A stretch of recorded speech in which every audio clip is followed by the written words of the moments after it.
Abra sua Bíblia, queridos. Abra sua Bíblia. Bruno, se tiver um pouquinho mais de retorno aqui para mim, coloca. Se tiver. Se não tiver. Lucas 6, 45, o texto está aí projetado para nós, essa letrinha bem pequena. Mas se você conseguir ler, eu quero convidar você a acompanhar a leitura que eu farei. Lucas capítulo 6, versículo 45.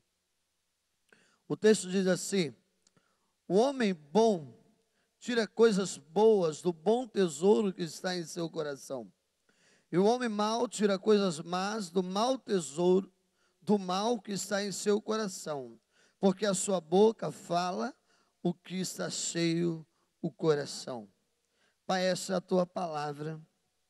Por isso, nessa manhã, pelo poder do teu Espírito Santo, ministra nos nossos corações. Em nome de Jesus, amém e amém. Queridos, o nosso coração é um cofre onde está guardado o verdadeiro tesouro da nossa vida. O nosso coração é um cofre onde aquilo que é mais valioso, aquilo que é mais precioso está escondido. O nosso coração é onde todos os bens de Deus estão confinados pela graça e misericórdia sobre as nossas vidas. E eu quero nessa manhã pensar com você, apesar desse texto falar do coração mau e também do coração bom, eu quero estar com você e atentar com você das coisas boas, do bom tesouro que está em nossos corações. Eu não quero pensar nas coisas más, porque eu entendo que somos chamados por Deus, escolhidos por Deus, separados por Deus, somos transformados por Deus. Portanto, se somos, certamente há um tesouro bom dentro de cada um de nós, e é preciso pensar sobre isso, é preciso refletir esse assunto. E ao olhar o texto, Jesus estava falando para os discípulos que estavam em sua volta, estava falando para os judeus que estavam em volta dele, e Jesus estava falando um pouco antes da árvore boa que produz bom fruto, da árvore mau que produz frutos maus, e ele encerra com esse texto dizendo que o homem bom é aquele que tira o bom tesouro que está em seu coração. Isso revela o ser de cada um de nós.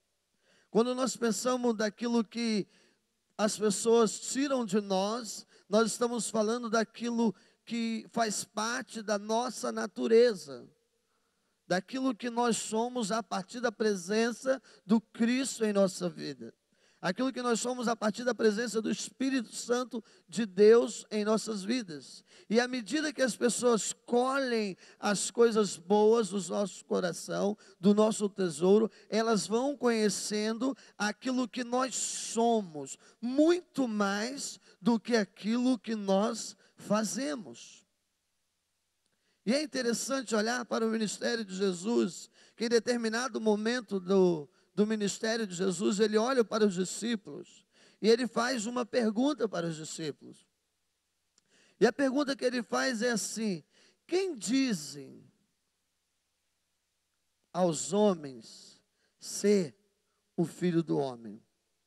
Veja a pergunta que Jesus faz: quem dizem os homens ser o filho do homem? Ele está dizendo assim, ele não pergunta assim: quem dizem os homens o que está fazendo o filho do homem?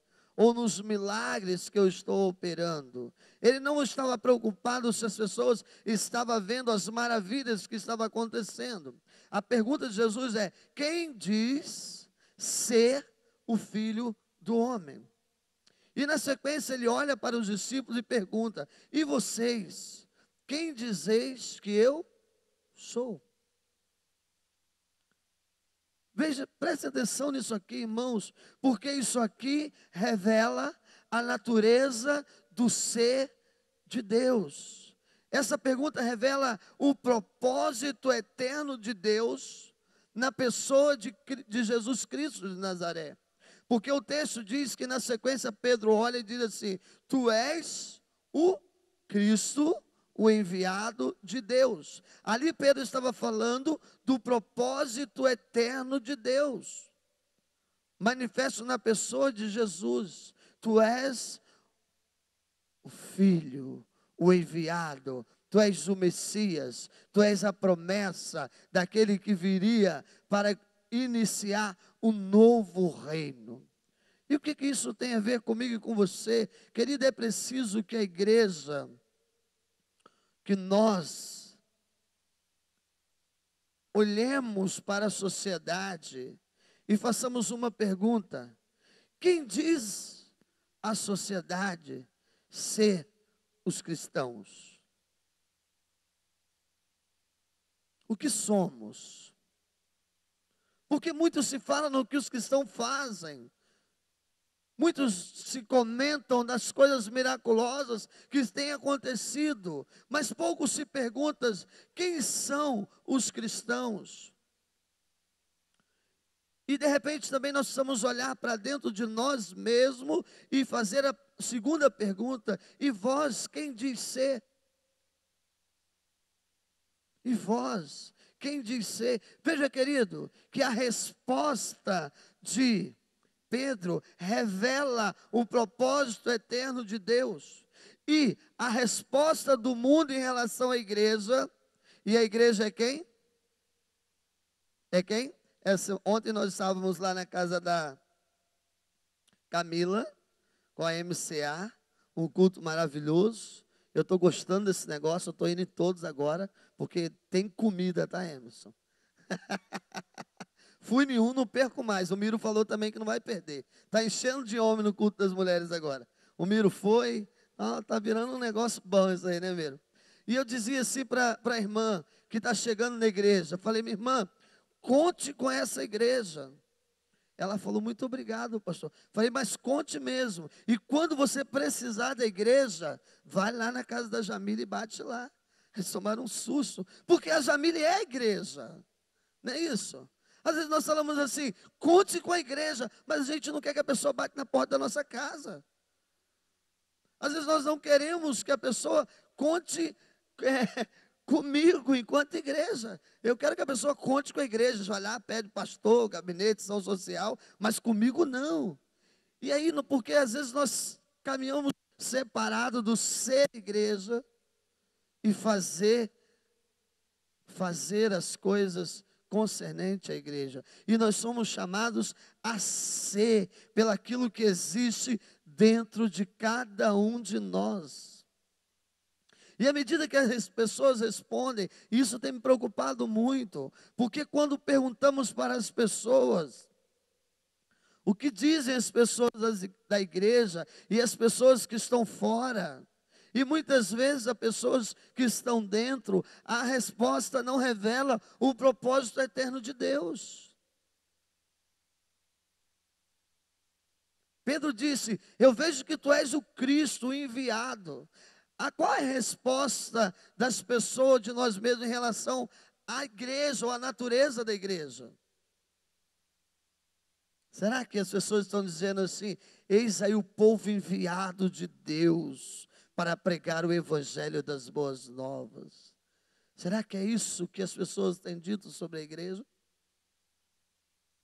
Será que nós temos olhado para a igreja e entendido que a natureza da igreja revela esse propósito eterno de Deus a partir daquilo que sai desse cofre que sou eu? Quando as pessoas pensam na igreja, elas precisam trazer à memória, queridos, quando alguém perguntar assim: como é a sua igreja? Você precisa desconstruir o culto, o louvor da igreja. Você precisa desconstruir o instrumento, o banco, o formato. E quando alguém te perguntar como é a sua igreja, precisa vir na sua cabeça Getúlio, precisa ver Lorena, precisa vir Orminda, precisa vir na minha cabeça, Luan, porque vocês são a igreja, e é nessa igreja que se revela a natureza e o propósito eterno de Deus. Quando as pessoas perguntarem como é a sua igreja, você precisa lembrar daqueles que têm te acolhido, te abraçado, caminhado com você. É isso que precisa estar impregnado em nós, para que nós não apenas façamos, mas que nós sejamos a igreja de Cristo Jesus. Sabe por quê, querido? Porque a igreja, o propósito eterno de Deus, a natureza da igreja, ela é boa, perfeita e agradável. Eu vou repetir isso. A natureza da igreja, pelo seu ser, precisa ser boa, perfeita e agradável. Porque essa é a vontade de Deus. Essa é a vontade do Pai. E a natureza da igreja é boa porque a igreja é resultado da boa semente. Vocês estão entendendo? O fruto da igreja, o cofre da igreja, aquilo que está no coração, precisa revelar um ser bom. Porque a natureza da igreja é boa, porque é fruto da boa semente. E a semente boa é o quê? A palavra. Vocês estão conseguindo entender? A igreja precisa revelar essa natureza boa, porque a palavra é perfeita. A palavra é boa. Jesus, quando fala em Marcos capítulo 4, sobre a semente, a boa semente que saíram a semear, ele vai dizer que a boa semente era o quê? A palavra. Não é isso? E a natureza é fruto da palavra. Hoje eu dizia para os meninos, quando que nós começamos essa igreja? Quando nós somos encontrados, quando o Espírito Santo de Deus entra na nossa vida. Efésios capítulo 1, versículo 13. Ao ouvir a pregação da palavra, tendo nela crido, foste selado com o Espírito Santo da promessa. A partir daí você é igreja. Povo separado por Deus, não é isso? Efésios capítulo 1, versículo 13. E nesse sentido é quando a boa semente, a boa palavra, cai nos nossos corações. A igreja é resultado do bom terreno. Se você é igreja, o seu coração é um bom terreno. Porque a semente boa caiu aonde? No terreno bom. E se é uma boa semente e é um bom terreno, precisa ter... O que nós estamos falando? Coisas boas. O homem bom tira coisas boas do bom tesouro que está em seu coração. A sua igreja é boa? Tem que ser boa. Se não é boa, está sendo influenciado por alguma coisa que não é boa.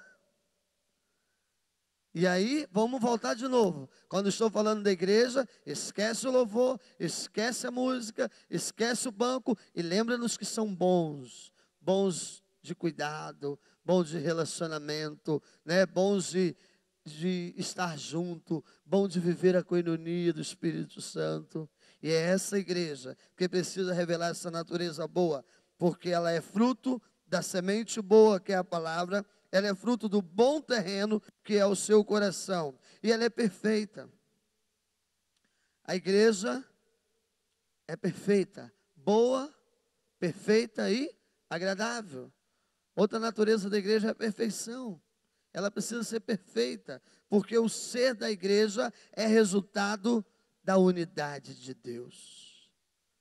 O ser igreja é resultado do Deus Trino, que criou o homem, criou a humanidade, que enviou o seu Filho ao mundo para resgatar essa humanidade caída, o Deus Criador, o Deus que envia e o Deus que concede o Espírito Santo para que esse pudesse estar no meio de nós, e assim nós conhecemos a unidade do Deus Trino e somos encontrado pela graça e levado a essa unidade do corpo de Cristo. Isso é perfeito. Boa, perfeita e agradável. Por isso Jesus vai dizer em João capítulo 15, versículo 4. Eu sou a videira, vocês são os ramos. Se vocês estiverem em mim, unidade, vocês produzirão o quê? Coisas boas. Se não, não tem jeito, vocês são ruins demais. Percebe? Essa é a perfeição da unidade de Cristo. A igreja, ela, na sua natureza, precisa exercer essa coisa perfeita da unidade. Por isso, onde não há unidade, há falta da glória de Deus, da manifestação de Deus. A igreja está sendo mais uma vez influenciada pelaquela parte segunda do verso que eu disse que eu nem quero falar, porque não faz parte de nós. Porque o homem bom tira coisas boas do bom tesouro que está em seu coração. A igreja é boa pela palavra boa. A igreja é boa pelo bom terreno. A igreja é perfeita porque a chamada unidade do corpo de Cristo é resgatada pelo Deus Trino, pela unidade desse Deus, e a igreja é agora agradável. O ser da igreja é um depósito de coisas boas. Por quê? Porque os frutos do Espírito, revelado em Gálatas capítulo 5, 21, é aquilo que deve estar enchendo os nossos corações. Ao abrir o cofre, ao abrir o depósito, que é os nossos corações, lá precisa ser encontrado os frutos do Espírito de Deus em nossas vidas. Porque contra essas coisas não há nenhuma acusação. E se não há nenhuma acusação, esse negócio é bom demais, é agradável, é perfeito. Porque os frutos do Espírito é amor, paz, longanimidade, benignidade, bondade, mansidão, e contra essas coisas não há lei. Querido, eu quero que você, nessa manhã, entenda que essa fala de Jesus foi muito relevante no contexto em que ele estava vivendo. Jesus veio em um contexto em que os judeus estavam com sangue no olho, como diz o ditado popular, em relação à opressão que eles estavam vivendo contra o sistema romano que oprimia as famílias e os lares. Os judeus estavam com sangue no olho. E esse texto, Jesus está no Sermão do Monte, e ele começa falando do reino que estava iniciando a partir dele. E o reino dele era um reino de coisas boas. E os judeus, cheios de ódio no coração, esperavam um reino terreno, que viria destruir tudo que era mal, matar, aniquilar. E Jesus começa numa proposta completamente contrária a tudo aquilo que eles esperavam, algo paradoxal daquilo que eles esperavam, revelado no texto. Se você ler, não leia agora, mas abra a sua Bíblia em Lucas 6, 45, que é o texto, ou se você já tem aberto. Lucas 6, 45. E você vai descobrir, se você ler esse texto todo, a grande proposta de Jesus era algo muito paradoxal, aquilo que os judeus esperavam. E um texto antes, Jesus vai falar que, no mesmo capítulo, Jesus vai dizer que era necessário que eles caminhassem com os que perseguiam eles, que era necessário que eles amassem os que maltratavam eles, era necessário que eles virassem a face daqueles que batiam de um lado do seu rosto. E os judeus, não entendendo aquilo, desejando o cristianismo e ao mesmo tempo desejando essa justiça humana, Jesus olha para eles e fala: como que vocês podem esperar de mim que sou bom algo ruim? E Jesus vai dizer: por acaso poderá uma árvore boa, porque eu sou a árvore boa, produzir frutos maus? Porque o desejo do coração de vocês é que os frutos maus sejam evidenciados. Não, não pode, porque o homem tira coisas boas do bom tesouro que está em seu coração. E o homem mau tira coisas más do mau tesouro que está em seu coração, porque a sua boca fala o que o coração está cheio. Queridos irmãos, nós estamos vivendo um tempo e um contexto não muito diferente do que os judeus viviam, de opressão, de sofrimento, de amargura, de pessoas más, com o coração carregado de coisas ruins, que falavam aquilo que o seu coração estava cheio, um coração cheio de vingança, cheio de rancor, cheio de ódio, um coração que não estava disposto a perdoar, um coração que não estava disposto a ser transformado. E Jesus olha e fala: queridos, ei, deixa a boa semente cair, que ela encontre a boa terra, que ela encontre o propósito eterno de Deus, e que da vida de vocês só saia coisas boas. Por isso, querido, antes de abrir a tua boca, sonda o teu coração. Sonda o teu coração. E se você observar que o que você vai falar vem de algo muito ruim que está dentro de você, tenha coragem de dizer: Senhor, transforme o meu coração antes que as palavras cheguem à minha boca. Transforme o meu coração antes que as palavras machuque, fira, antes que as palavras revele o meu ser e não aquilo que eu faço. Porque o meu coração está cheio daquilo que eu sou. Esse cofre está cheio daquilo que é a minha natureza. E a minha natureza, por ela mesma, ela é má. Se nós não deixarmos que Deus, pelo seu ser, pelo caráter, transforme aquilo que está dentro de nós, nós vamos continuar arrancando coisas ruins do nosso coração.